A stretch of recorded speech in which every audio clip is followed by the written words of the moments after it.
Энэ сувг дээр өмнө би Аватарт амар дуртай гэдгээ ярьж лөө. Аватарын амар фэн гэдгийг нэг ярьж байгаагүй байж магадгүй подкастн дээр ярьж исэн үгөө санахгүй байна. Бас тэ мдэггүй байж магадгүй би дурдаагүй байх магадaltaй. So. Yes, so Аватар гарлаа. 3. Аватарын хувьд л миний яг ялангуяа нэгийн хувьд бол цаг хугацааны хувьд айгүй гоё үдэл гарсан л та. Яг кино урлал яг ер нь хөвгт байхсан мэдээч кинонд дуртай байсан. Кино театрын олон experience-с нөлөөлж исэн. Одоо жишээ нь анх бол Finding Nemo, War of the Worlds, The Incredibles гэх мэт кинонуудыг анх кино театрт үзчихсэн бол амар том нөлөө болж исэн байдаг. Мэдээж тэр өөр кинонд байгаа гэхдээ санаж байгаа юм тий. Тэгээ дараа нь одоо 2007 8 оны үед Тэнгист Cloverfield, The Mist гэх мэт кинонуудыг үзэх бас л айгүй Transformers анхны Transformers-ыг театрт үзсэн ямар амар experience, ямар галзуу мэдрэмжтэй компьютер график гэдэг чинь акшн гэдэг ийм байж болд юм уу гэмээр тэгэр ийм одоо мэдрэмжийг бол мэдээж өгч исэн байдаг. Тэр бол нөлөөлж исэн. Тэгээд дараа нь 2010 Монголд бол 10-нд Аватар кино театрт одоо өгөх мэдрэмж. Би яг Аватарыг бол нэлээд хүлээж исэн байдаг. Яг тухайн үед бол 10 оны ихэнх гэхэд яг кино бүр айгу үздэг болцсон.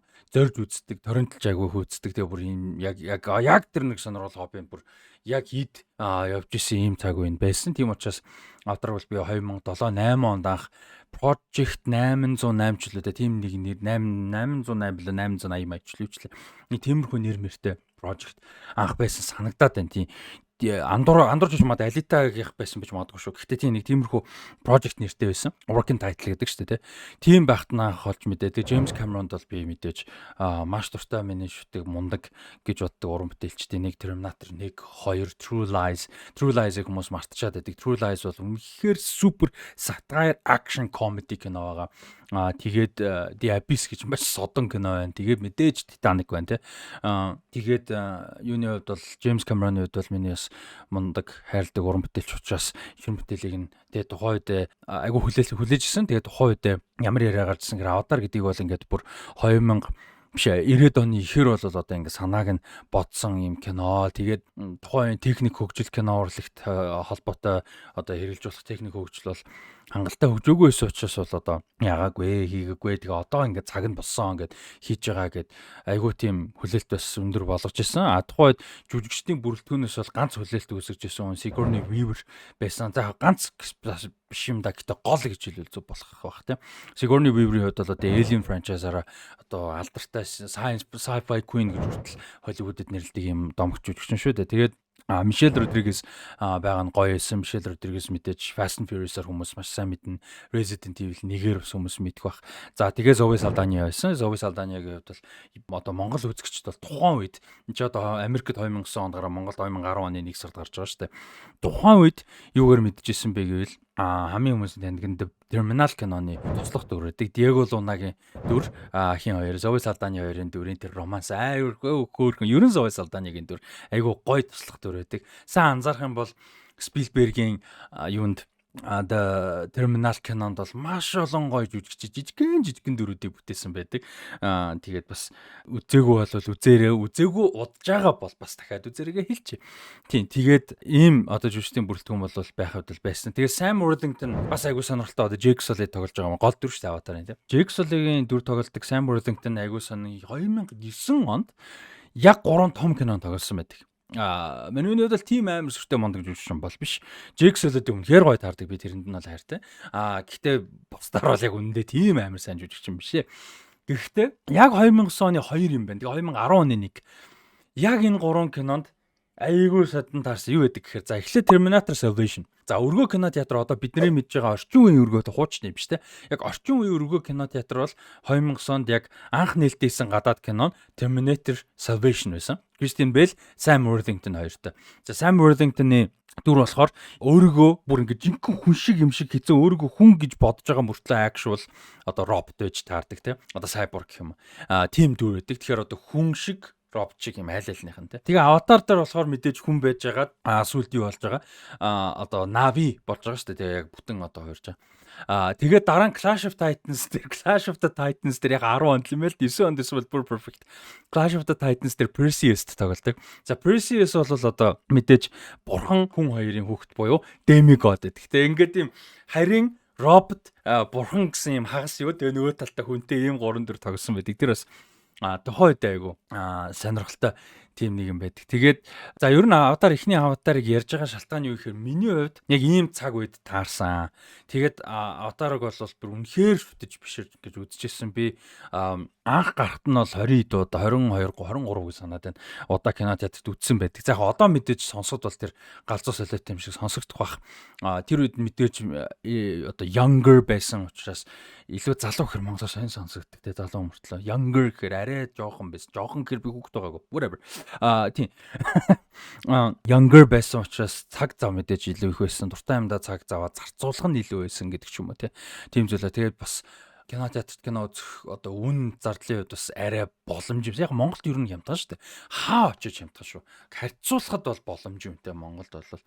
Гэхдээ ер нь бол илүү боломж юмтай бол байсан. Дээрээс нь ч бас нэг бонус цуглуулж үзчихдэг тийм юм байсан. Одоо ч байгаа.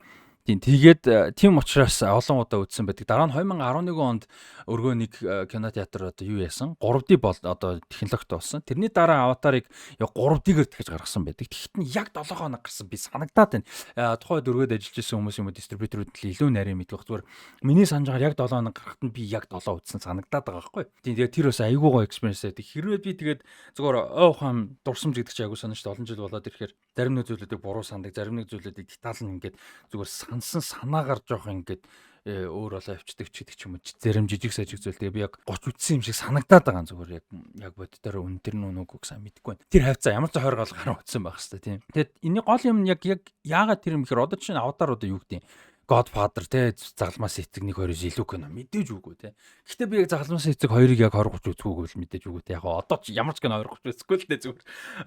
Гэхдээ ямар утгаар хэлж ийнэ гэхээр яг тэр үгжсэн мэдрэмжтэй өөр ертөнц рүү очиж байгаа юм шиг тэр мэдрэмж те.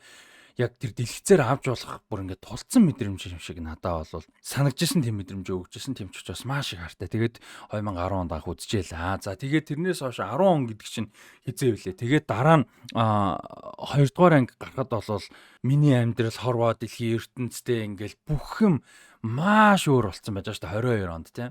Монголд бол 12 жилийн дараа, Америкт бол 13 жилийн дараа гарч байгаа. Тэгэд юм бол амар өөрчлөгдсөн байсан. Ковид болцсон байсан. 22 оны өвөл 12 сар гэхэд дэлхийн кино театрын салбар дөнгөж аим орж байсан. Үгүй дөнгөж аим орж исэн одоо No Way Home гээл те. Юу муу гээл No Way Home арай биш баха. No Way Home арай биш санагч. Тэгэхдээ ямар ч байсан тий 22 Doctor Strange Mange их оных нь ихэнд гарч мараал те. Тэгээ ингээд ерөнхийдөө том кинонууд буцаад гарч эхлээд ингээд нэг юм очруулах гэж байсан үе. Тэгээд хүн болгон бол асууж исэн л да. Яг аватар яг гэдэг юм соёлын хүрээнд нөлөө байхгүй шүү дээ. Хин хизээ аватарын фэн гэдэг байсан юм. Аватар юуны тухай гэдгийг мэдх юм уу? Цэнхэр хүмүүстэй даа гэл юм joke meme. Яг ингээд шинэ аватар гарах болгонд яг тэгдэгтэй яг 22 онд тэгжсэн. Сая бас тэгсэн. Тэгээд The Way of Water кино бол тэрийг бүгдийг нэвдэж чадсан. Агуулгын хувьд ч сайн байсан. Техник хийц бол бүр ингээд дахиад хэд дахин давуулсан. Тэгээ 2009 онд тэр төсөөлөмгүй одоо юм гайхалтай хийцтэй байсан бол 22 оны Way of Water бас тийм байж чадсан. Өмнө нь тоглоом болгоо ярьж байсан шүү дээ. Doctor Strange in the Multiverse of Madness киноны үзүрийн дараа бөөнөрөө ярьж байгаад хамгийн гоё юм нь юу байсан бэ гэдгсэн чинь Way of Water-ын teaser байлаа гэсэн. Тэрэн шиг үнэхээр тэрийг нэвдэж болол чадсан. Яг том олон фэнтэй биш гэдгийг мэдээж ойлгож чинь цаана байгаа аль хэдийн бэлгийн том ертөнц юм бас одоо байгаа биш яг оригинал те орчин үед хийсэн оригинал франчайз шүү дээ. Тэгээд хүлээлтийг бол давж чадсан. Тэгээд Fire and Ash дээр бас нээлттэй их юм нь бол бас л тэр сэдвэл яригдлаа л да тийм ингээл нөгөө юм болж чинь яаж нэж ингээл нөгөө хүмүүсийн хаана хүлээлт нь байна, фэнүүд нь яасан хийсэн баг мөнгө угаах гэж хийсэн биш үү, хин жихнээсээ ингэж их үзээд байгаа юм үзээд байгаа. Гэхдээ нэг сонирхолтой юм надад ингэ санагддаг. Аватар бол одоо энэ жилийн жишээ нь зүгээр яг одоо яг миний асуултанд Google-дгүйгээр Wiki-дгүйгээр хариулах гээд үзээрэй заяа. Мэддэг байхалгүй гэхдээ зүгээр бодоод үзээрэй. Энэ оны 2025 оны дэлхийн бокс офисын хамгийн их орлого олсон одоо магадгүй 10 за 5 кино ямархуу кино байна гэж бодож чинь жишээ. Тэгэхээр Avatar тэр дурд ямар одоо үүрэг ролтой байдаг вэ гэхээр яг энгийн audience одоо магадгүй энгийн audience гэхээр би өөрийгөө хэлэхгүй өөрийгөө нь илүү дутуу гэж байгаа биш шүү зүгээр л өөр те ямар утгаар хэлж ийн гэхээр энгийн audience ерөн статистикээр харахад жилдээ Монгол хүний статистикээр харахад жилдээ 2-оос 3 кино театрт үздэг тэр бүр дундаж шүү. Тэгэхээр чин ихэнхдээ баг тэрнээс бага байх магадaltaй байгаа байхгүй. Айгүй олон хүмүүс те. Мань мичиг олон кино үздэг. Би ч одоо бас тэгэж олон үзэхгүй байгаа даа. Тэнгүүд олон үздэг хүмүүс тэр дундчиг жоохон дэшин татчих. Яг үнэндээ бол баг үздэг байгаа. Тэнгүүд тэр хүмүүс чинь за энгийн норм кино театрт үздэг хүмүүсийн жилд 2-оос 3 кино үздэг хүмүүсийн жилдээ нэг үзэж байгаа кинонууд нэг нь авдарах магадлал өндөр байгаа байхгүй 22 онд нь 25 онд. За ийм одоо юутагаар тим кинонуудын нэг гэж хэлэх гээд байна л да. Одоо Zootopia юу юм уу Minecraft ментер энэ жил ер нь хүүхдүүд хийсэн кино айгүй их явж байгаа юм байлаа. Ninja 2 байсан. Түрүүний асуултанд хариулах те. How to Train Your Dragon-ы live action хөлбөр гэдэг ч юм. Тийм. Тэгэхээр Avatar бол тэр төрлийн кино. Дээрэс нь дундаа хангалттай хүлээлттэй байгаа учраас өмнөх нь үзчихсэн хүмүүс ингээд хангалттай хугацаа өнгөрцөн байжгаад үзэх магадлал айгүй өндөр болчих. Хитрхи ойрхон гарахаар бас хэцүү. За магадгүй бүр олон кинотой олон юмтай франчайз бол одоо Marvel бол хамгийн том жишээ нь л дээ. Гэхдээ одоо юу гэдэг нь Disney Plus дээр цуурлахад үзэх үгүй айгүй хэцүү болоод эхэлж штэ. Хитрхи олон юм болоод ирэнгүүт те. Яг мэдээж шанар манараас нөлөөлж л байгаа. Тэгэхээр Avatar бол тэрэнд бас нэг тийм тал бол байна. Дээрээс нь Avatar 2-ын зүйл юу байсан бэ гэдгээр нэг нь 100% үзсэн байх шаардлага бол байгаагүй. Агуулга зохиолын хувьд бол хангалттай хүмүүс ойлголт ингээ авчихсан. Мимч бай, дуртайч, дургуйч ойлголт авцсан байсан. Гол зүйл нь бол угаасаа тэр одоо тэр нөгөө зохиол өрнөлөн ч юм уу. Гэхээсээ илүү одоо энэ хийцэн ертөнцийн те. Тийм байсан. За ингээд иймэрхүү нөхцөл ойлголт янз бүрийн юмнуудтайгаар явсаар гоод Fire and Ash гарч болвол байна. Тэгээд анх таад анзаарсан бол Avatar 3-ыг анзаарсан ч яах вэ? Тэр үед нь мэдсэн бол хамгийн анх Avatar 3-ыг 2015 оны 12 сард үзнэ гэж байла. Тухайн цаг үед. Тэгэл хол санагдчихсан 10 онд. Тэгсэн чи одоо ингээл яваал хойшлол янз бүр гэсрээ 25 он гэл.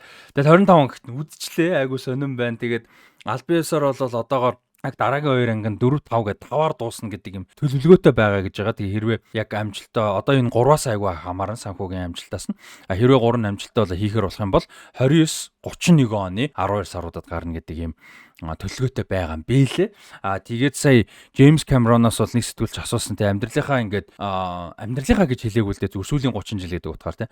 Одоо чинь яаж яхад 70 гарцсан юм шүү дээ. Сүүлийн 30 жилд ингээд нэг project дээр ажиллахаар одоо Titanic-аас хойш гэсэн үг шүү дээ. Нэг project дээр ажиллахаар ингээд жоохон авиас те мундаг юм хүний карьерийн жоохон хайран биш үү гэд асуусан чи тэр нь бол нэлээд дургуутсан бухимдсан хариулт хэлж илээ. Тэгээд олон жил тэрийг бас асуусан багтаа өөрөөс нь хүмүүстэй эсвэл иргэн тойронд нь харсан баг. Тэгээ өөрөө бол би уран бүтээлч хүний хувьд маш сэтгэл хангалуун байгаа. Тэгээ би бол яг ингээ хүссэн зүйлээ хийж байгаа. Би бол ингээ өртөөсө ханаагүй надад хий гэж утсан зөндөө зүйл байгаа. Цаашаа хийх юмнууд байгаа. Уран бүтээлч хүн өөртөө сэтгэл хангалуун байхад та нар яагаад юм нэмэлт юм те ингээ хөндлөнгөөс юм оруулж ирээд байгаа юм бэ гэсэн утгатайгаар нэлээд юм бохомдталтайгаар юм бол хэлсэн бэлээ. Тэгээд би бол аль алийг ойлгож байна. Яг мэдээж Джеймс Камерон шиг юм агуу мундаг домогт кино урлын түүхэнд гэж яригдахаар юм уран бүтээлч хүн хитгэн кинотой шүү дээ. Тэгээд гэхдээ хитгэн кинотой тэг өөр юм харахыг хүсгэл одоо хүссэн үгүй л мэдээж хүсэж байгаа. Алитаг чинь Роберт Родригес биш. Джеймс Камерон өөрөө найруулсан бол гэж би маш их хүсдэг. Ягаад гэвэл би Алитаг амар их хүлээж исэн. Тэр Project 808 гэж баг Алита байгаа. Би Алитаг бол амар хүлээж исэн. Тэр Роберт Родригес Алита бол үнэхээр сэтгэл төрөөг яг муу биш л дээ. Гэхдээ Джеймс Камерон өөрөө исэн бол биш ал өөр хэмжээнд хийх байсан гэж бол бодож байгаа. Тэгээ мэдээж ийм амар сүртэй мундаг том кинонууд хийгээ сурцсан хүн Аватараас өөр юмнууд хийжсэн бол юу хийх байсан бол гэдэг мэдээж тэр асуултын дэнд байгаа. Гэхдээ зүрхлээд нөгөө талаас Джеймс Камерон шиг юм мундаг уран бүтээлч өөртөө сэтгэл хангалуун байна гэдэг л хамгийн гол бас зүйл шүү дээ тий. Мэдээж артист хүн өөрөө сэтгэл хангалуун байна гэдэг хамгийн гол зүйл гэдэг тэрийг бас одоо ач холбогдлох хэрэгтэй гэх юм уу тий. За ийм байна. Юуны хувьд бол яг ингээд би бас яг Аватарыг зориулж бас тухтай ярьж байгаагүй учраас ер нь товчтой хэдэн зүйл яриа гэж утсан тэрийг ярьчлаа. За тэгээд юу руу оръё? Яг Fire and Ash киноныхоор юу руу оръё? За Fire and Ash хувьд бол би хэлсэн энэ оны бас самын том хүлээлттэй кинонд нэг байсан шөнийн тусгай үзэр хийлээ. Тэгээд тэрний хүрээнд агуу гой merchandise-нууд гарсан баг шүү. Одоо дэлгэцээр ингээд янз бүрийн merchandise-ууд маань гарч байгаа.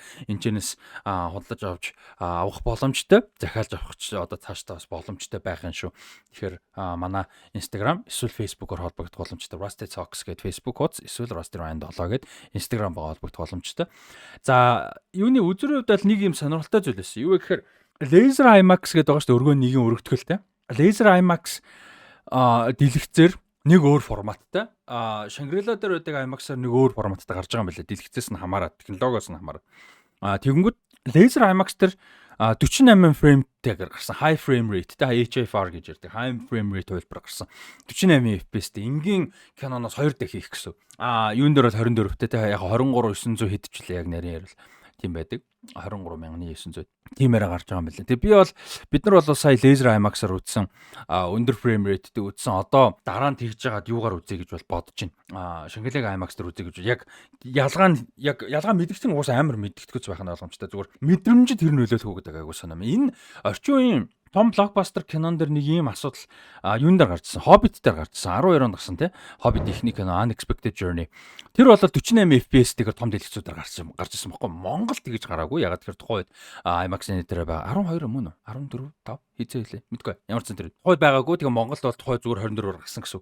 Тэгээд тэр ингээ хүмүүс дотор мухаа оргисон, наан цаан болсон гэл ингээл интернетээр кино урлагийн салбарын дундуур хэвлэл мэдээл ингээл бөөн сэдв болж байсан. Тэгвэл одоо бол энэ удаад нэг тэмцтэй мэдээлэл явахгүй байна сэтгэлдлүүд. Тэгээд надад бол тэр содон байсан. Яг cinematic мэдрэмж бол биш. Cinematic мэдрэмж бол биш.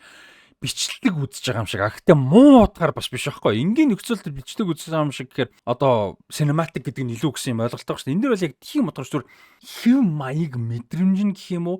Тэгээд энэ дэр бол илүү өргөж гисэн санагдсан. Яг энэ кино яг Hobbit дээр л таарахгүйс үгүй би мэдгүй. Гэхдээ тэгж үзээгүй болохоор гэхдээ Avatar дээр бол нэлээ өргөж гисэн санагдсан. Яг тэгэхээр энэ чинь өөр харийн ертөнц. Энэ ертөнцид байгаа амьтад хүмүүс Navi тэ энэ зинхэр харийнхан. За тэгээд энэ амьтдууд нь байгаль нь ус уул гэдэг шиг юмнаас бусдаар бол бүгд л одоо үнэхээр одоо яг харь гаргийн гэдгээс гадна зүгээр харин штэ тий.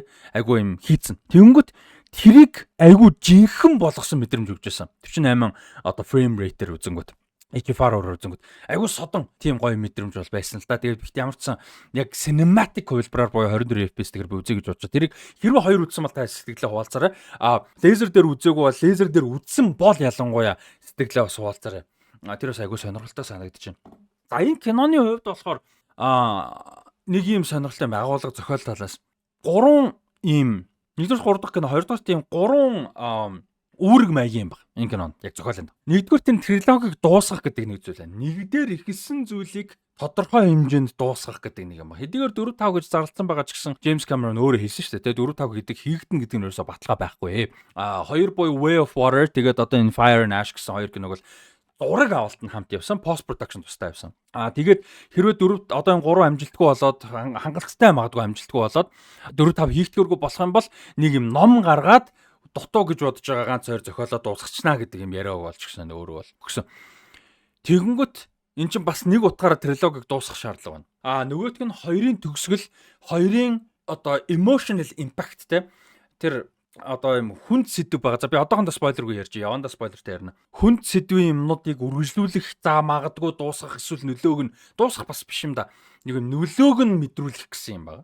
Тэр бас агуу чухал. Тэгсэн мөртлөө өөрөө энэ кино өөрөө өгөгдөл өрнөл төгсгөлтэйгээр өөрөө шинэ элементүүд оруулж ирж тэрнийхээ нөлөөг мэдрүүлэх тэрийгэ зохиолтой авцалдуулах. Тэгээд зохиол нь өөрөө өөрийн гэсэн өгөгдөл өрнөл төгсгөлтэйгээр ингэж юм 3 юмыг энэ нь өөрийнхөө зохиолтой хамт дуусгах нэг юм үүрэгтэй. Ер нь трилогууд ихэнх нь тийм байдаг л да. Трилогуудын төгсгөл ялангуяа төгсгөлийн гэсэн кинод ер нь ихэнх трилогуудын төгсгөл тийм байгаа. Тэгээ энэ дэр бол тэрийг ер нь агуу сайн хийсэн гэж бол бодож байгаа. Надаа энэ кино бол таалагдсан experience нь үнэхээр гоё байлаа. Cinematic experience, кино театрт авах мэдрэмж бол үнэхээр супер байлаа, гоё байлаа. Огшоосон, уйлвсан, инээлгсэн юм зөндөө байлаа. Бас сюрприз одоо инээлгсэн зүйл айгүй их байсан. Ер нь айгүй хөгжилтэй байсан. Ийм зөвүүн хөгжилтэй нэг юм жижиг гоё комедик моментууд их оруулсан байсан. Хин James Cameron ууг нь бол айгүй юм dry humor гэдэг штэ. Одоо юу гэх юм бэ? Dry humor юу гэж орчуулж байгаа манайд яг мундаг хэд маань бичтэй. Би одоо юу гэж орчуулсан бэ? Гэтэ нэг юм улаан цан татаж инээхээр биш ийм хуурай инээдэг шээ. Хуурай инээдэг. Тийм комединд их сайн байхгүй юу? Та анзаарах юм бол Terminator 2 дээр их байдаг. За нэг бол биш ээ. Нэг ч бол бүр яг аимшиг кино шүү дээ. 2 ч акшн кино. 2 дээр тэр нөгөө Hasta la Vista, Baby энтер гэлдэг те. Talk to the Hand энтер гэлдэг. Тэр мөр ч бол яг нэг тийм dry humor юм байгаа байхгүй. True Lies дээр тэр нь тулдаг байхгүй. James Cameron-ы dry humor яг True Lies дээр бол үнэхээр тулцсан зэ. Яг одоо та ядэд үзээд яг хэр санагдгийг би сайн мэдэхгүй байна. Гэхдээ үнэхээр сайн satire action comedy яа. Тэгээд энэ Аватар 1 дээр ганц 2 байдаг. Гэхдээ нэг тийм амар сан биш. 2 дээр бол илүү драматик айгүй хүнд штэ сэдвээ 2 ч. Тийм болохоор нэг байгаагүй. Titanic дээр humor not really те. Байсан ганц нэг humor гэж болох момент нь явж баг Titanic киноныхоо ганц 2 сул моментуудын нэг. Тэгэхээр Abyss дээр бол баг байхгүй шүү. Тэгэхээр би бол юу гэж хэлэх гээд байна гэхээр Terminator 2 за тэгээд True Lies 2-оос хойш Джеймс Камероны хамгийн комедик мэдрэмж сайтай кино нь энэ байсан. Комеди кино мэдээж биш. Гэхдээ жижиг сэжиг комедик моментууд айгүй их. Одоо чинь ингээл хоёр нөхөр амар алцал тултал бүүн акшн хэсэг болж яснаа. Хоёр талдаа ингээ гатж байгаа хэсэг гарч байгаа гэсэн чинь ингээл пауз авч байж ижсэн. Үзэгчд бас мэдэрч байгаа ч яах юм бол ч тийм. Тэгээд нэг нь this is awkward. Тэр бол амар гой комедик мэдрэмж ахгүй. Тиймэрхүү хэсгүүд бол нилээд байсан шүү. Ер нь нилээн тэрүүхэн дэндээ юм dry гоё humor хэсгүүдээс тэрээс айгүй таалагдсан. Тэгээд энэ кино дотроо өөрөө 3 зохиол явж байгаа. Бас түрүүний ярьсан юмс гадна 3 storyline тусдаа явж байгаа. Spider-ийн, Kiri-ийн, за тэгээд Jake Neytiri хоёрын. За ер нь яг Neytiri хоёрын ч гэсэн дотроо бас тусдаа. Тэгээ сайн ярих юм бол яг ингээ 3 тэгээ нэг нь дотроо 2 ингээд иймэрхүү ба. Тэгээ эн чинь өөрөө одоо epic кино шүү дээ. 3 цаг 10 минут, 3 цаг 17 минут кредиттэйгээ. Ийм том нүсэр epic кинон дэр бол зохиол салж явахаас өөр арга байхгүй. Угаасаа тийм биш epic кинонод бараг байхгүй. Ийм нүсэр том олон дүртэй 2 цаг 33 цагийн ийм кинонод зохиол нь салж яваагүй кино зөөхөн да байхгүй гэж хэлж болохгүй. Маш зөөхөн. Ер нь бол ялангуяа юм олон дүртэй болоод ирэх юм бол тийм ээ. Тэгээд тэрийгээ сайн хийснэг байл yes. Тэрийгээ сайн хийсэн. Дундуур нь ингээ олон салаад явж байгаа мөртлөө тэр нь ерөөсөө уйдаагаагүй энэ яах гээд байгаа юм бол эсвэл энийг үзгүй нөгөөдг рүү орох юмсан гэдэг ч юм уу. Тэрийг нь үзсэнсэн гэдэг ч юм уу. Энэ одоо хайж гээд байгаа юм бол гэдэг ч юм. Энийг ингээ төгсөл энэ ямар хэрэгтэй юм гэдэг ч юм уу. Тийм бодол бол ерөөсөө төрүүлээгүй. Тэрний нэг тайлбар нь Аватарын бас франчайзын шүүмжтэй нэг юм гэж би бодоод байна л да. Би болохоор эргэлээс нараад байна. Гэтэ шүүмж гэж хийж болох нэг зүйл байгаа. Өөр хүмүүс шүүмжтэй ханддаг гэвэл зүйл зүг болохоор тэрний юу гэхээр predictable. Ер нь жоохон ойлгомжтой дуу талдаа. Тийм ээ. За Баатар нь ингэн иймэрхүү юм болно. Ийм уналт байгаа. Тэрийг нь хөгжмөр ингэж илэрхийлэн, тэрийн зохиолоор ингэж илэрхийлэн, тэр уналтаас өмнөх деталь гэдэг чинь бас ойлгомжтой гэдэг чинь predictable гэдэг чинь муу гэсэн үг бас биш. Predictable гэж шүүмжилдэг болохоос муу гэж шүүмжилдэг гэж бол бодохгүй байна л да би бол. Муу гэж шүүмжилж би санал нийлэхгүй гэх юм уу? Миний одоо opinion те санал хэвд. Тэгэнгүүт өмнөх деталь жижиг оруулж ирсэн тэр юмны ачаар магадгүй араас нь нэг юм том юм орж ирж байгаа уналтаас нь буцаа өсгөх ч юм уу те тэр нь амар epic moment байдаг ч юм уу. Тэрэн дээр амар хөгжмөр зодож ирвэл амар вижуалтай яваал те. Иймэрхүү зүйлүүд байдаг. Тэднэр нь бол энэ ч байгаа. Маш их байгаа. Гоё орсон. Надад бол маш таалагдсан. Гоё мэдрэмжийг бол өгсөн. 3 хэсгээ балансаа маш сайн барьж чадсан. Хөндөж байгаа сэдвүүдээ ч гэсэн гоё оруулж чадсан. Тэнд чинь ганцаардал хүмүүстэй уусахгүй ийм. За энэ дээр бол өндөс угсааш бүр утгаараа рейстэй элийн хүн хоёрын тэр ингээд ийм ялгуурлал тэнцээд тэр хоёрын хооронд байгаа 2 3 4 байгаа байхгүй тий Quaritch дотроо тэнцээ нэг юм амар military зэрэг бага дотор нэг юм эргэлтчмэр юм шиг үгүй юм шиг ингээд нэг юм байгаад байдаг тий Нэтиригийн хувьд тэнцээ ингээд юу хагцал гэдэг юм нь бүр ингээд үзэн ядалт болоод тий бүр ингээд амар уур хилэн үзэн ядалт болцсон бүр ингээд трийгээ контролдож чадахгүй байгаа хэмжээнд ингээд хүрсэн байгаа гэдэг ч юм уу тийм ингээд одоо Ловакийн дөрөв те Ловак бол ингээд аав нь өөрийг нь хүлээж зөвшөөрөхгүй ах нь өгчихсэн. Тэгээ ээж нь өөрийг нь сайн ингээд яахгүй ингээд амар ганцаардал мэдэрч байгаа. Тэр Ловак амар ганцаардал мэдэрч байгаа тэр нөгөө сүргээсээ киклэгдсэн амтан тэр хоёрын хамтын одоо тэр ингээд одоо brothership тийм ээ харилцаа. Тэр story чинь гурвынх нь нэг нь тэр story. За тэр Quaritchтай холбоотой юм дээр Spider те ингээд бүгдээрээ амар нюанстай бүгдээрээ айгүй юм гоё. Яг on the nose гэдэг шиг мессеж нь бол айгүй ил тод штэ. Одоо нөө байгаль ихтэй хит үйлдвэрчлэл одоо байгалыг устгах те юу гэдэг ингээд байгальтай харилцаа байхгүй болох гэдэг ч юм уу ингээд бусдыг хүндлэх ялгуурлыг ойлгох удаа гэл ингээд зэрэг хамтран оршин одоо тогтнох сурах мурах гэдэг ч юм уу хүлээлттэй юмд хандах, сэтгэлтэй хандах те empathy гэл ингээл нэг тийм нууц биш те ил тод. Гэхдээ тэр ил тод гэдэг чинь муу гэсэн үг биш. Тэр ил тодыг хэр хэмжээнд хийх вэ? Яаж сайн хийх вэ гэдэг айгүй чухал. Тэгээ тэднийг бол би хангалттай сайн хийсэн гэж бол бодож байгаа. Шинэ элементүүд байж байгаа. Шинэ элемент гэхээс өмнө сая Spider гэж ярьдаг тэр яг Spider-ийн дүрийн тусдаа явж байгаа storyline өрнөл болохгүй. Гэхдээ энэ кинон дэр үнэхээр чаавас ганц гологцсон гэж хэлж болохоор жүжиглэлт бол Spider-ийн дүрийн жүжиглэлт байсан. Яалтчгүй. Гэхдээ тэрэн дээр би болохоор нэг юм аа. Шууд жүжигчин муу байсан гэж бас хэлэхэд хэцүү сан. Нэг юм шалтгаан ба. Тэр юу вэ гэхээр бүгд motion capture өмссөн жүжигчд тоглож байгаа. Эргэн тойронд одоо хүн дүр байхгүй. Хүн дүрүүд нь бол дандаа нөө цэргийн бааз мааз юмн дээр явж байгаа шүү дээ. Өмнө нь бол ядаж Quaritch March ингээ явж байсан Avatar 1 мэг дээр тийм. Тэнгүү чи энэ дээр бол тийм байхгүй. Ерөөсө баг screen time-ийн 80-85% нь Navi болчихж байгаа шүү дээ. Тэгэнгүүт тэр донд жүжиглэх юм уу тэр нь хэцүү байсан уу тийм яг ингээд яг сетэн дээр бол чи ингээд юм бүтэн motion capture юм хувцастай хүмүүстэй жүжиглэж байгаа ярьж байгаа харьцаж байгаа тийм тэгээ орчин нь ихэнх нь компьютер хийцэн юм орчин айгүй их байгаа тэгэнгүүт тэр нөхцөл жүжиглэх жоохон хэцүү байсан байж болох юм гэж бодож би болол тэгэхээр тэр бол би нэг 20% нь тэгж бодож байна их юм да 80% нь ялч жүжигчнийх нь юу л чадвар жоохон дутсан л та яалтчгүй. Амар киноноос гарахаар муу байгаагүй зүгээр. Гэтэ яалтчгүй жоохон дутсан. Тэгээ яалтчгүй дутж байгаа нь бас илүү мэдгдсэн шалтгаан юу юм бэ гэхээр өмнөх кинон дэр бас яг туслах дүр гэхдээ нөлөө арай багуулсан л эн чинь ингээ 3 салж байгаа storyline-ийн нэгнийх нь лид болчихж байгаа байхгүй. 3 цагийн киноны 3 салж байгаа хэсгийн нэгнийх нь гол дүр гэх юм уу да тийм болчоор ч баг 1 цагийн киноны гол дүртээс ялгаагүй хэмжээний болчихж байгаа. Тэгээд тэгэхээр тэрэн дээр жоохон тодорхойлоо юм л да гологж байгаа юм те одоо чадварынхан дутагдал. Тэр бол ялчгүй нэг юм бол байсан. Тэгээд энэ 2-3-ын Avatar 2-3-ын одоо шүүмж гэхэд одоо хэцүүн да нөхцөл байдлын юм л да. Юу гэхээр юуны Avatar 1-ийн одоо энэ гайхалтай хөгжим те үнэхээр гайхалтай би бол амар хайртай хөгжимд. Тэр гайхалтай хөгжмийг бичсэн. Өмнө нь одоо Troy-ийн хөгжмийг бичээс өөр юу ивчлээ. Айгүй олон кинон Jumanji, Troy за одоо харж илээ шүү дээ. Zorro тэ Антонио Бандерастай Zorro, Troy, Amazing Spider-Man нэтэрэг Apocalypto тэ. Айгүй болоо Beautiful Mind тэ. Амар олон юм мундаг гоё кинонуудын хөгжмийг бичижсэн гайхалтай хөгжмийн зохиолч хүн болол айгүй харамсалтайгаар ганцаараа жижиг юм хувийн онгоц одоо яаж онгоцонд нисэж явж байгаад тэгээд юу яатсан аваарт ороод насурцсан. Тэгээд юун дээр бол Avatar 2 одоо ингээ 3 дээр бол яг хиний Джеймс Хорнерын хөгжим байхгүйгээр яг theme-үүд нь буюу одоо хөгжмийн хэлгээр тема гэдэг юм байна шүү дээ.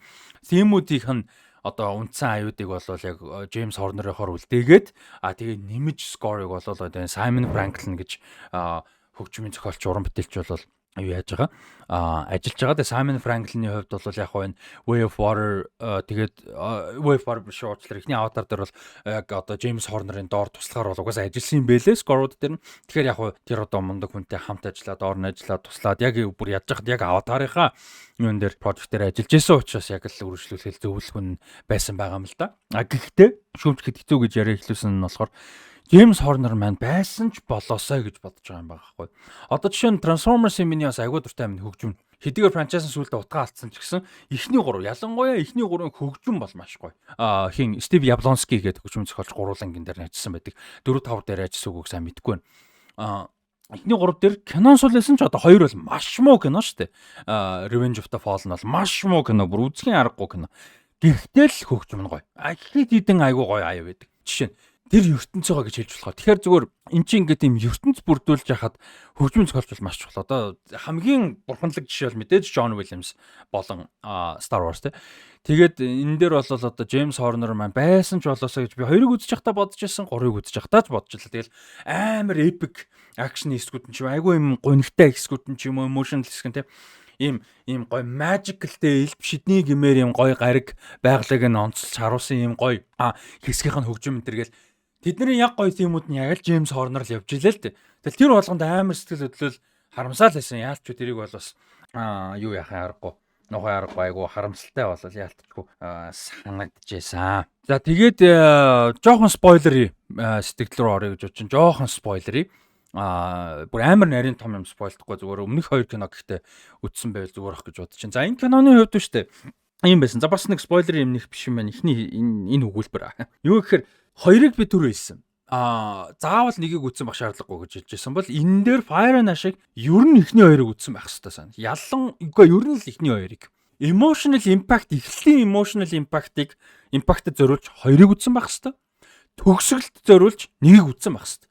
Ер нь хоёуланг нь үтсэн, хоёуланг нь сайн мэдж байгаа хүнд энэ киноны emotional нөлөө, за ертөнцийн одоо Easter egg мэг янз бүрийн юмнууд те. Fan service ч байгаа. Энэ бүхэн бол амар том жинтэй нөлөөтэй орж ирнэ. Надад бол амар гоё байсан. Би Аватар нэгийг үзээгөө бас удаж байна. Тухайд олон үзсэн гэж ярьжсэн боловч үзээг бол нэлээд удаж байна. Тэгээ надад бол үнэхээр гоё байсан. Ялангуяа төгсгөл рүү би яг ерөн спойлертэй ярихгүй байна. Яг энэ киноны спойлертэй ярихгүй. Өмнөх киноны л деталууд ярих юм.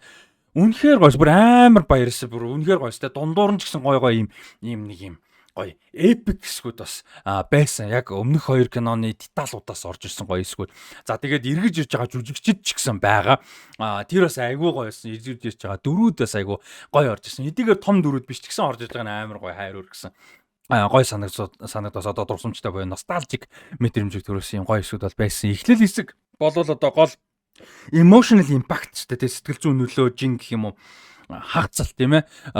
Нэгийн төгсгөлд болол хоёрын төгсгөлд болол одоо Netayam гэдэг энэ хиний Jake Nitiri хоёрын том хүн мэдээж үг насурж байгаа. Алуулж байгаа. Тэгээд тэрний одоо юм нөлөө гэдгийг бол бас хүндсэн айгуу гоёс. Энэ киноны турш тэр нь хөндөгдсөнээс айгуу гоё байсан. Надаа хоёр дахь киноны ер нь баг яг зохиол өрнөл талаас хамгийн том шүмж нь Nitiri-гийн өнцгөөс яагаад баг хийцэнгүй вэ?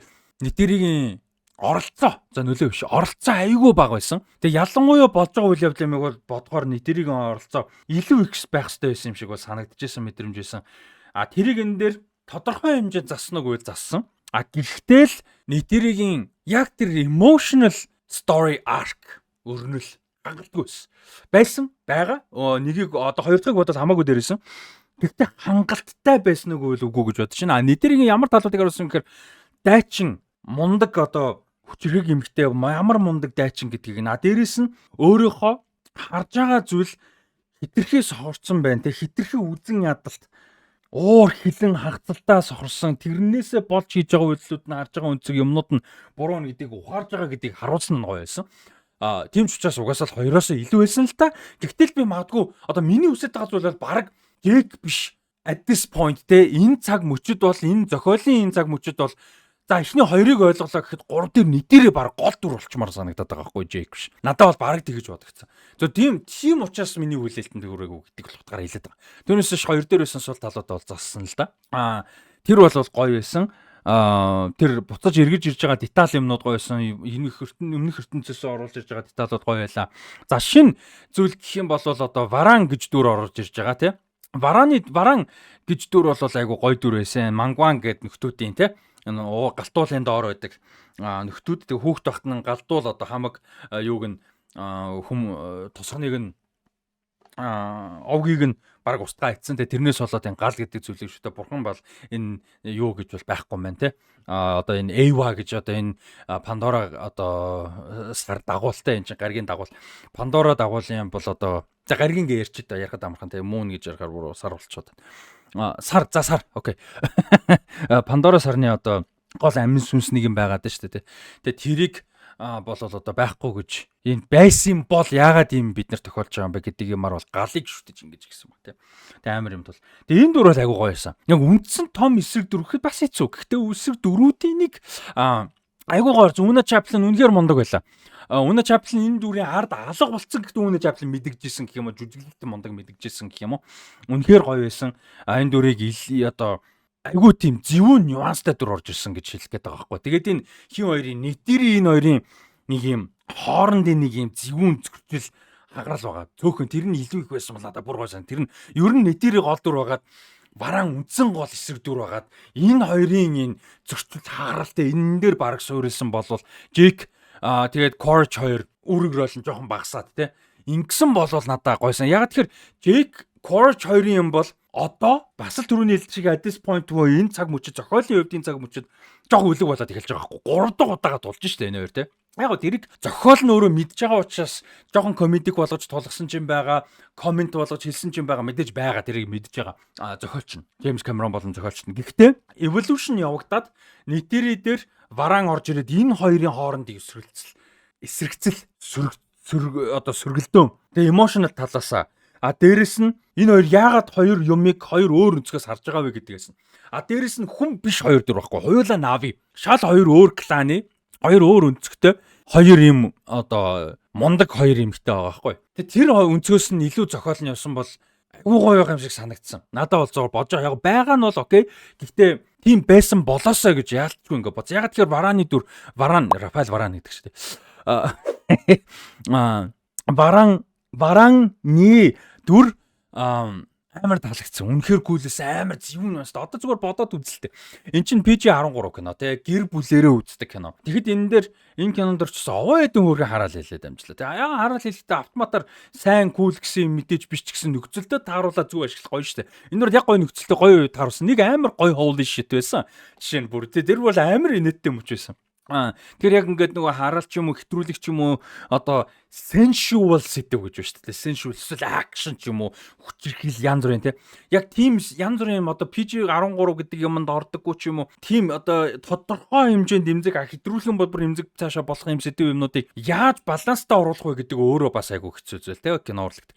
Тэгээ энэ дөр айгүй гой баланстай зүйлүүдийг оруулсан гэж санагдсан. За нэгдүгээр тэр нэг мерсэр ганц хоёр хараал хэлдэг. Айгүй гой хэтрүүлэгт хараалч өөрөө одоо энгийн үг илэрхийлгээргүй зүйл дээр хэтрүүлэг болж ордог юм шүү дээ. Уулын цөмдөө болол тий. Доромжил гэдэг утгаараа биш үү. Тэгэнгүүт энэ дээр яг тийм маягаар айгүй гой орсон юмнуудаас байсан.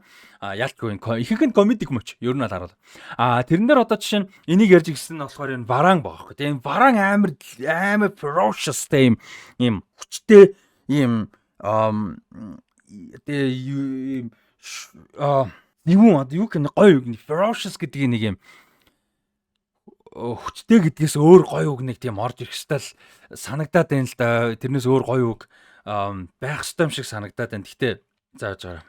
Харгас хэрцгийл гэж юм л да англиар ferocious гэхээр. Харгас хэрцгий мөн. Харгас хэрцгий нь бол мөн. Гэхдээ би тэрнээс гадна өөр утгаар юм хэлэх гэжсэн. Тэгээ магадгүй би ferocious гэдэг үгээ 100% ойлгоогүй байж магадгүй юм шиг өнөөс үгүй гэж бодож гэхдээ өнөөс.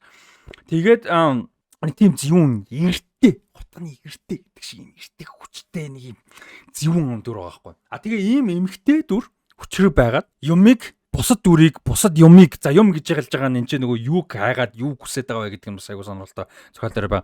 Тэрэнд яаж хандваа гэдэг үзэн. Тэг Quaritch амар зөвүүн дүр те. Quaritch зүгээр юм тэнэг зэрэг биш байгаа байхгүй. Аватар нэгдүгээр л тэнэг зэрэг байсан шүү дээ. Тийм эсэр дүр байсан. Ер нь авдар нэгэн бас шүмжүүдээ нэг. Тэгэхэд хоёр дээр бол тэрийг бас нюанстай болгосон л да. Яаж ирж байгаа гэдэг асуултыг science fiction ямаараа тайлбарлангуудаа дүр нь илүү нюанстай болсон. Энэ дээр бас нюанс нэмэгдсэн. Тэрэндээ л би баярлж байгаа. Яг энэ гурван зохиол дээр. Тэгээ Quaritch Варан дээр эрэнгүүтээ Баран тэнцээ ингээд нэг юм амар зөвүүн юм ярьж байгаа. Эмэгтэй дөрүүд ялангуяа эмэгтэй эсрэг дөрүүд дээр бол кинонууд бүр сайн кинонууд R-rated байсан ч үгүй байсан ч кинонууд дээр гаргадаггүй зөвүүн юм энэ дээр оруулж ирж байгаа. Тэгсэн чинь Quaritch тэр дээр наа ч нь бол яг хөвгөлтэй юм шиг сонсогдож байгаа боловч би чиний хүсэж байгаа зүйл яг хүсэж байгаа байхгүй зүйл чинь байхгүй. Тэр бол би чиний equal гэж байгаа байхгүй. Тэгээ тэр бол амар зөвүүн нюанстай ингэж гоё орж ирсэн. Тэр амар таалагдсан. Тэгээ тэр зүгээр тэнцэнээс цаашаага ганц нэг юм яасан гэхээр тэрнээс хойш яг амар нарийн спойлер гэж би бодохгүй. Гэхдээ яг зохиолдох Варан дүрийн нөлөө жоохон багуулсан. Тэр жоохон сул санагдсан надаа. Яг тэр ингэж амар зөвүүн дүрийг сетап хийж ингэж оруулж ирчээд зүгээр Quaritchтэй equal гэдэг юм гоё концепт оруулангуудаа тэрний дараа яг нөгөө equal-а мэдрүүлэхгүйгээр Quaritch нь зохиолтой нөлөөтэй нь илүү болоод буцаад ингэ яваад гэж байгаа байхгүй. Тэр бол бас айгу сул тал гэж бодсон. Тэгэл нөгөө Jake-ийн хоёр те Quaritch. Тэгэхээр зохиол талаас бол тэр сул бол бас санагдсан юм байна. Өөр одоо тэгээ emotional impact дээр ганц хоёр төгсгөл рүү ганц нэг emotional impact-тай байх ёстой зарим нэг юмыг хангалттай impact-гүй зааж одоо хоёр левлийн импакттай байх хэрэгтэй байсан нэг зүйлийг яг нэг левлийн импактыг агүй гой мэдрүүлснээр дараагийнх нь бүр богт байхгүйгээр явуулсан гэдэг нэг юм сэтгэл байна. Би бас яг шууд одоо эн чинь ингээд гараад хэдхэн хонж байгаа 1-2 хонж байгаа учраас бас шууд хамаагүй спойлдод баймааргүй байна. Тийм. Тэгээд аватар бол ерөнхийдөө маш их таалагдсан. Хамгийн гол нь experience яг үнэндээ сайн ингээд зохиол дээр суул юм зөндөө гарч ин тийм. Муу зохиол бол биш ээ. Таалагдсан. Мэдрэмжийг өгсөн. Амар гоё байж чадлаа. Гэхдээ тэрнээс илүү угаасаа л хизээд энэ франчайзын кинонуудынх нь гол зүйл нь ертөнц нь, техникэл хийц нь, арт стайл нь тэ хэдийгээр агуу өнгөцгөн юм шиг боловч тэр emotional story arc-уудаа маш хүчтэйгээр хийдэг. Нюанстай зүйлүүд байгаа. Гэхдээ нэг юм ерөнхийдөө харах юм бол амар юм deep гэхээсээ илүү агуу ойлгомжтой зүйлийг агуу нүүрэн дээр л хийдэг шүү дээ. Гэхдээ тэрийг маш сайн хийдэг. Ийм л франчайз шүү дээ. Тэгээд дээрэс нь энэ жил би нөгөө нэг Ubisoft-аас гаргасан Аватарын тоглоомыг тоглож ирсэн. Frontiers of Pandora гэдэг. Тэр бас надад айгуу таалагдж байгаа. Тэр тоглоом гэхдээ миний бодлоор third person байх хэрэгтэй санагдсан. Нөгөө Counter гэдэг шиг first person байхгүй юу? Бисээ first person байх хэрэгтэй. Whatever. First person ахгүй те шууд ингэж нөгөө нэг гар нь харагддаг, буун л харагддаг, зэвсэг нь харагддаг юм. Third person гэх юм бол GTA шиг дүр харагддаг те. Би бол яг ийм амар гоё ертөнцтэй kind of open world те нэлээд ертөнцтэй ийм гоё ертөнцтэй ийм гоё акшнтай ийм тоглоомыг яагаад third person хийх юм болоо гэж жоохон тэрэнд харамсаж байгаа. Түүнээс ч тоглоом нөр айгуу сонирхолтой гоё байгаад байгаа. Эхлүүлээд тоглоод бол явж байгаа. Них амар олон цаг биш гэхдээ тоглоод бол явж байгаа. Ийм байна. Тэгээ тийм учраас энэ ертөнц бол надад маш таалагддаг, гоё потенциалтай бас тодорхой хэмжээний потенциалтай ертөнц бол санагддаг.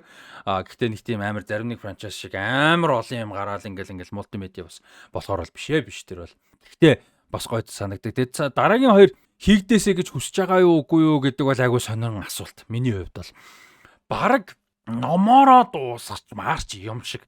Тэгээ тэрнээр бид нэг асуусан сэтгүүлчтэй санал нэг байгаад байгаа хгүй. Одоо Джеймс Камерон энэ жил ингээд 71 настай, дараа жил 72 хүрэн. За 31 он хүртэл Аватарыг ингээд 5 гарлаа гэж бодоход яг би Аватарын фэний хувьд бол бүгдийн дуусгахыг харах бол баяртай байхаар байна, тийм ээ. Яг ингээд хүссэн хэмжээнд нь дуусгаад бүх ингээд том франчайз болоо магадгүй амжилттай болоо тий дараагийн энэ кинон ч гэсэн дараагийн 2 ч гэсэн амжилттай болоо ингээд явах юм бол гоё. Гэхдээ 31 он хүртэл явна гэдэг чинь одоо дахиад 5 жил тий 76 орчин Джеймс Камерон. Тэгээ 76-таагаас хойш яг ийм нүсэр том прожект хийдэг хүн хідэн прожект хийх вэ гэдэг бас нэг хэцүү асуул. Яалтчгүй энэ чинь 70 75 6 хүрээд ирэхэр чинь хүн бас л цаг хугацаа яригдаж эхлэн штэ мэдээж тий. Ялангуяа ийм их ирчүүч одоо хөдөлмөр шаардсан хүнд одоо ажил мэргэжилтэй хүмүүсийг яхан бол харах юм бол гэхдээ энэний нөгөө нэг аргумент нь юу гэхээр одоо Clint Eastwood энэ шиг хүмүүсийн аргумент байна.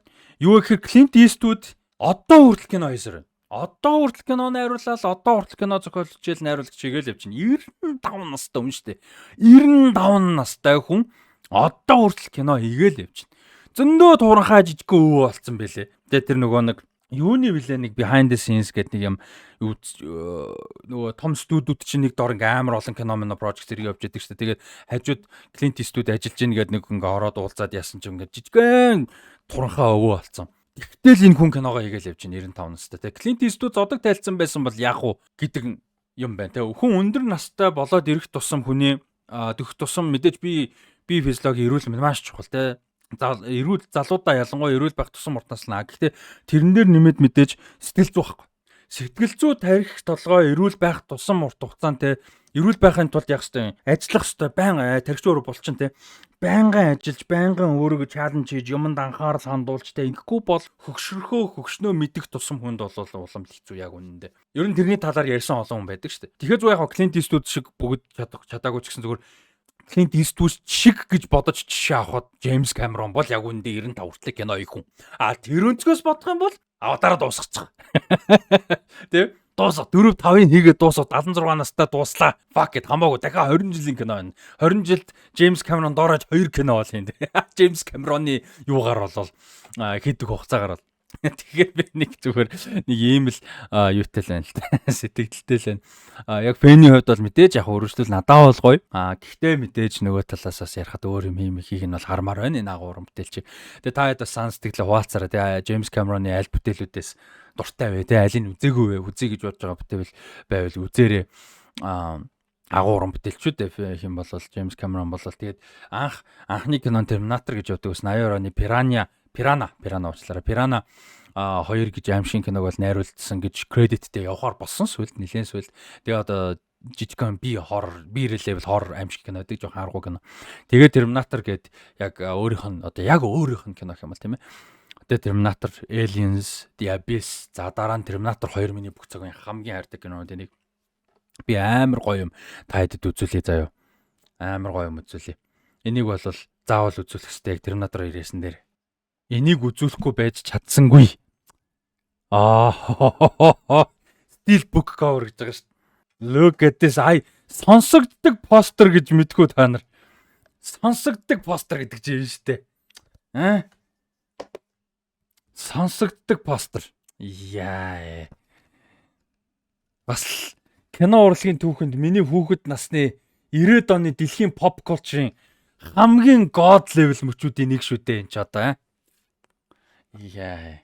Энийг дурдахгүйгээр гайхуулахгүйгээр өнгөрч чадсангүй.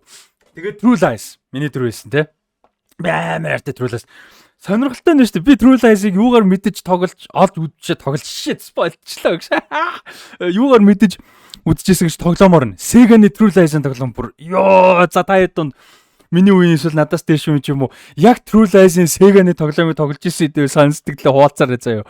Сан memory дурсамжаа хуваалцаарай. Ёо бүр үнэн тасрахаа тоглоом. За тэгээ 97 он мэдээж Titanic. Тэгээ Avatar The Way of Water, Fire and Ash. Ингээд ердөөсөө 9 кинотой. За Piranha-гийн тооцоол 10 кинотой л домогт уран бүтээлч маань байна. Тэгээд таад James Cameron-ы талаар сэтгэлээ хуваалцаарай. Titanic-ын солирч байна. Avatar franchise-ын талаар сэтгэлээ бас хуваалцаарай. Бододсон чинь надад юм Blu-ray DVD-нд байдаг, олон Blu-ray DVD-нд байдаг бас цөөхөд filmmaker-уудын нэг юм биш үү? Надад бас юу байгаа? Titanic-ийн Blu-ray бас байгаа. Нэрэ бододсон чинь Aliens айлал нь байхгүй. True Lies бас байдаг болчихвол гоё л. Terminator 1-ийг байхгүй л та. Тийм байна. Тийм. Тэгээд хамтаасан бүгдээр нь баярлалаа. Би хангалттай дэлгэрэнгүй ярьсан гэж найдаж байна. Яг чухал гэж хэлж болохоор тийм нарийн киноны мэдрэмжийг алхах спойлер бол яриаггүй гэж бодож байна. Тийм. Тэгээд тэр бас хоёр өөр IMAX-ийн дэлгэцээр үзэхэд хоёр өөр frame rate-тэй байсныг хэрвээ хоёр удаа үзсэн хүмүүс байл ялгаа нь ямар санагсан сэтгэлээ хуваалцаарай. Лазер дээр үзсэн өндөр frame rate-тэй үзсэн бол бас ямар санагсан сэтгэлээ хуваалцаарай. Мэдээж кино болгоныг бид нар тэгж үздэггүй. Ер нь кино болгоомч баг өөр кино ингэж үзэхгүй учраас бас ховор сонин мэдрэмжтэй. Тэгэхээр тэрний талаар сэтгэлээ хуваалцаарай. Тэгээд ганц сүлийн бидний шөнийн үзүр дээр Odyssey-ийн 5 минутын прологийн бичлэг нь ирж амжаагүй цаанаасаа. Тэгээ ирж амжсан бол ууг нь үзүүрийнхаа дараач хамаагүй болно шүн үзэгдэлтэйсэн бол чадаагүй. Тэгээ одоо хоёр лазер биш IMAX 2 танхимд бол хоёуланд нь өдрийн өмнө юуны Odyssey-ийн 5 минутын пролог гарч байгаа юм байлээ шүү. Тэгээ тэрийг бас зорж үзээрэй гэж хүсгээр байна. Онлайнаар трейлер гарах юм шиг байлаа. Тэгээ трейлер гарсан ч 2 минутын л трейлер байна гэсэн. Зөвхөн IMAX дэлхийд даяараа зөвхөн IMAX-аар Avatar киноны одоо үзүүрүүдийн өмнө тэр одоо юу гарч байгаа юм бэлээ 5 минутын IMAX блог нь гарч байгаа юм байлээ шүү. Тэгэхээр тэрийг бас үзээрэй сэтгэлээ хуваалцаарай гэж хэлмээр би одоо үзэж амжаагүй байна. Тэгээд харж байгаа Avatar Fire and Ash-ыг Shangri-La-гийн салбарт нэг дахиж бас ялгааг нь харж үзэнгээ тэр прологыг бол үзхийг бас тийсэн ядан хүлээж байна. За юм байна. Avatar-ын review хамтаас бүгдээр нь баярлалаа. Merchandise сонирхоорой. Яг одоо дэлгэцээр гарч байгаа. Merchandise сонирхоорой. Хамтаас бүгдээр нь баярлалаа. Дараагийн бичлэгүүдээр уулзтлаа. Баяр та.